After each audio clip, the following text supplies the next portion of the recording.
Hi guys, I'm EVM, welcome back to the channel. Now this is something I used to do every now and then, well every year or 10,000 miles with the Leafs that I owned whilst I was doing the channel over the last 5 or 6 years. So I thought I'd carry on the tradition as it were and do one for the Tesla Model 3 as well. A lot of people have been sending messages over the last month or so, because I've owned this over a year now, saying, is it as good as you thought it would be? Would you buy it again if you got all your money back? And what's gone wrong, if anything? So that's effectively what this video is. An update after a year's owning what is arguably the benchmark for most electric vehicles. Do I agree with that statement now?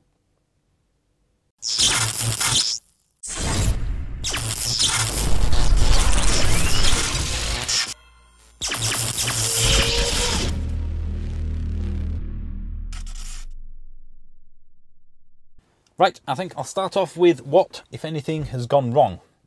This is something I'm going to break up into two stories, really. One, delivery day. Two, over the last 12 months, basically after I picked it up, has anything gone wrong? If you watch the channel, you'll probably already know what I mean, but I'll go through it anyway in terms of what's gone wrong. And I'm happy to report absolutely nothing. It's been faultless, touch wood. Literally everything has worked as it should do from day one till now. You know, all the buttons. I've never even had to restart the car. You know, when you press both the buttons, turn it off and on, as it were. It's just worked, like I said, touch wood, flawlessly for the past, well, over a year now. Can't complain. It's been a very good ownership experience so far. But it started off not so good. Walking up to the car, we spotted this straight away. It was the rear bumper and the panel gaps were inconsistent. And what I mean by that is basically the bottom of the bumper was pretty much touching the other panel and the top was like that. So it wasn't right. It's a brand new car, brand new £40,000 plus car. And that's something that was so easily spotted. We saw it meters away, as I said, from the car. Brought it up to the Tesla delivery people and they went, yes, you're right, let's get that sorted out. Took pictures, filled it all in on their iPad. They even spotted a scratch on this, you know, where you put your RFID card if you ever use one. And I didn't spot that, they did. So I thought, well, yeah, brilliant. Are you happy with your car? Well, if you're going to sort that and that out, yes, I am. Thank you very much. And then drove it away, all's good. Several months later, although that was due to the initial lockdown, so I have no complaints over that. That wasn't their fault. The Tesla Ranger came up to do this and to look at the bumper. This was done first. That was no problems at all. Took him about 20-30 minutes. Fine. The bumper, and I kind of expected this, if I'm honest, because I thought, can they really do that in the garage or on the drive? You know, take the bumper off. Are they going to do it here? All right then. Well, he came up and he went, I'm afraid I can't do your rear bumper. I'm going to have to take it back to Leeds, am I? And he went, no, I'm afraid that he says, according to Tesla, there's nothing wrong with it. And he used that phrase, according to Tesla, which suggests to me, he's like, well, I know what you're saying, but according to Tesla, there's not wrong with it. And I'm like, why? And he said, basically, and he had a measuring tool. I mean, we're talking like microns here. And he said, well, it's just within Tesla's tolerances. The biggest panel gap is just within it. I said, yeah, but it's touching at the bottom and not at the top. It's massively different. Anybody can see it on both sides. Oh, for God's sake. I mean, who has tolerances for a chuffing panel gap? I can understand that, but not that. Because it's easy to see. I mean, and that is what ultimately massively frustrated me, because they said they would fix it when I went to pick the car up. That's why I took the car away then. And then he went, oh, I'm afraid we can't. I mean, if you've watched the previous video about the Model 3, it's effectively the review of it. The title of that video says it all for me. The problem isn't the car, it's the company. And I stand by that today. They said they would fix it, they didn't fix it. But it also kind of begs the question, how did that get out of the factory like that in the first place? Do they not have a quality control person? Clearly not. And then they had to wait 4 or 5 days for the pre-delivery inspection. What did they do? I mean, as I said, you could see it from meters away. How on earth did they miss that? Or rather, did they go, Let's see if he spots it, and if he does, we'll sort it out. If he doesn't, well, brilliant, we'd have to fix something. I mean, who at the factory went, yep, I've done a good job today. It's bugging me. It really has annoyed me. I'm sorry, I'm just going to have a go at a few people on this one.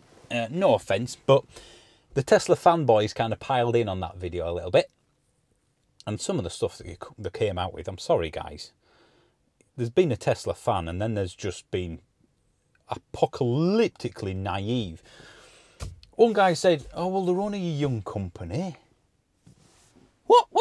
That lets them build something to substandards that costs over £40,000? I mean, what? Really? I mean, can you imagine if you bought, I don't know, a TV for £2,000? Yeah, an OLED TV, and the bezel was slightly off or cracked.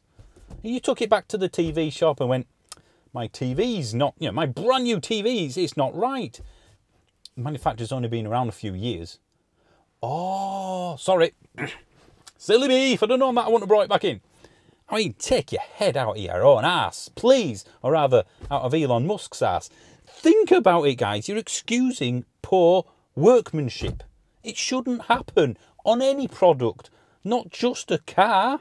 I mean, we're not talking about something complicated and beta like autopilot. We're talking about a bumper, panel gaps, something which most manufacturers get sorted out in year one, not 10 years later, and it's still a problem.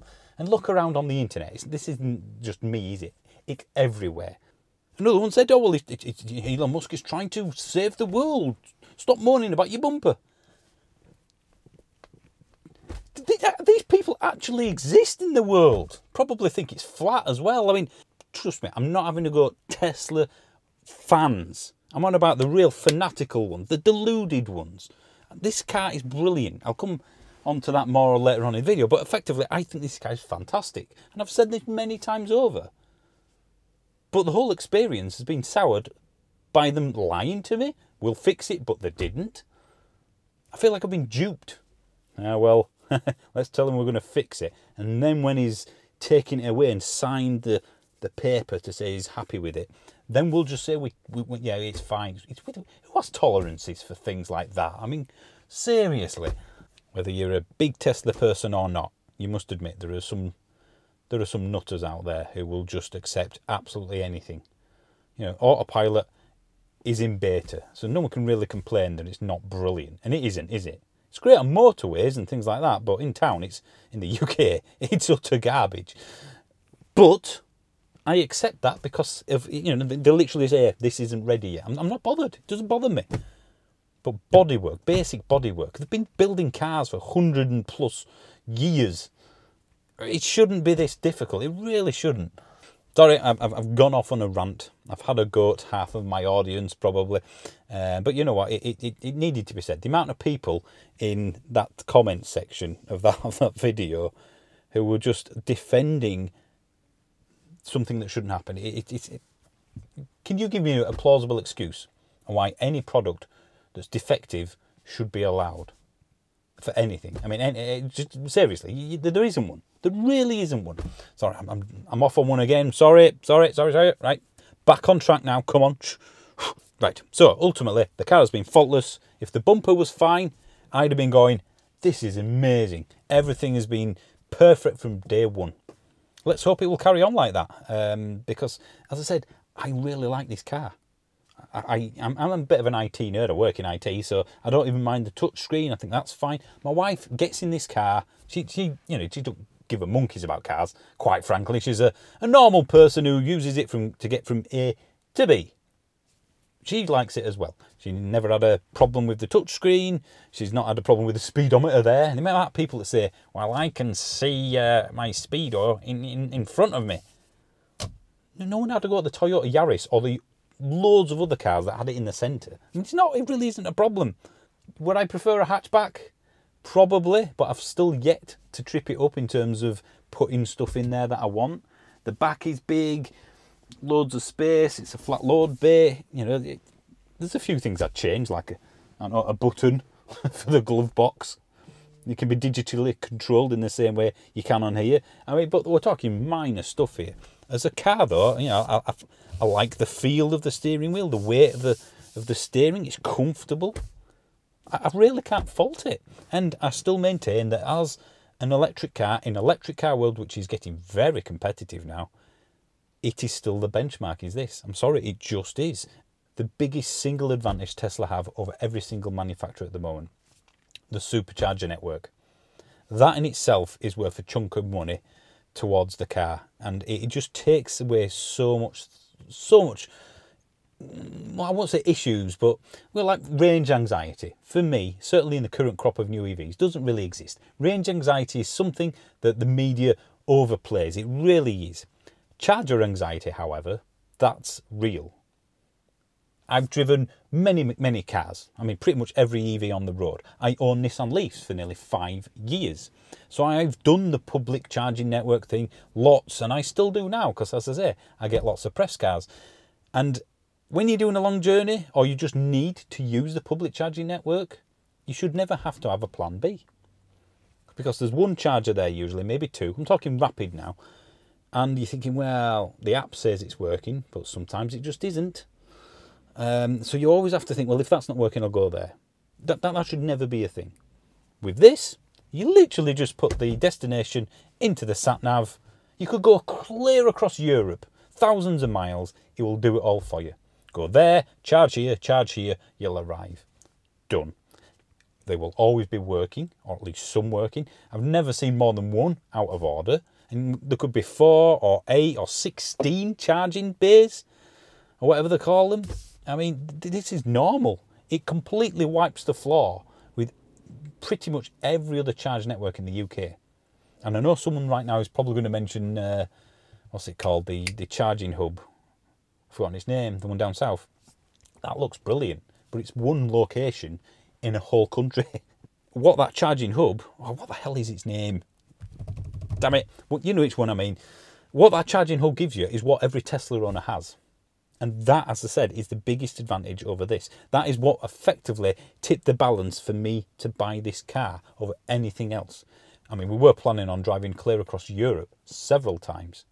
That alone made us go, yeah, well, it's got to be this, hasn't it? It has to be a Tesla. The lockdown meant we haven't gone anywhere across Europe. I've done the country plenty of times, but you get my point. You know, would I go for something else? Let's answer that question. If I got all my money back now and was buying the same 40-odd grand car, electric of course, would I go for this? It's a tough one, because in my head I'd be going, well, I've already owned a Model 3, I want to try something else now. But in reality I'd be like, yeah, I probably would. I'm tempted by things like the Mustang Mach-E and, you know, not the Polestar for me. It's too inefficient and big an SUV and I couldn't get comfortable. Watch the review of it if you want to know. There's lots of EVs, I won't go through each one, but effectively this is still the benchmark. And I think if you look around all the even traditional car magazines and channels, they pretty much say the same thing. And it's for a very good reason. As a package, this is the best EV still. Once the 3 years is up and I either keep it or I sell it or I hand it back or whatever because it's on a PCP, then I think I'm probably either going to, we're likely to keep it if I'm honest, but if I did get rid of it for whatever reason, I don't think I will get another one because I like to try something different. It's almost like you're a statistic with Tesla as opposed to a customer. And don't get me wrong, some of the manufacturers are equally as bad. Oh, what's this? Lorna Rogerson says tea ready. We'll leave yours in oven. Oh, my tea's ready. Problems that I've had aside, this is... It's a really good car. I'm very happy with it. We're about to drive to Scotland tomorrow, straight after work, so I may have rushed this video a little bit, as you can probably tell. But that's life sometimes, isn't it? You know, we've got to do what we've got to do. Right, if you've got a Tesla, please let me know in the comments what you have experienced. Have you had any problems? Were they fixed? Would you have another one? Do you agree with me on what I've said? As always, like, subscribe, press buttons, comments, usual blah, blah, blah, blah. Thanks for watching, guys. See you soon. Did I just wink? I winked at the camera. Oh my God, I'm so sorry. Thank you for watching.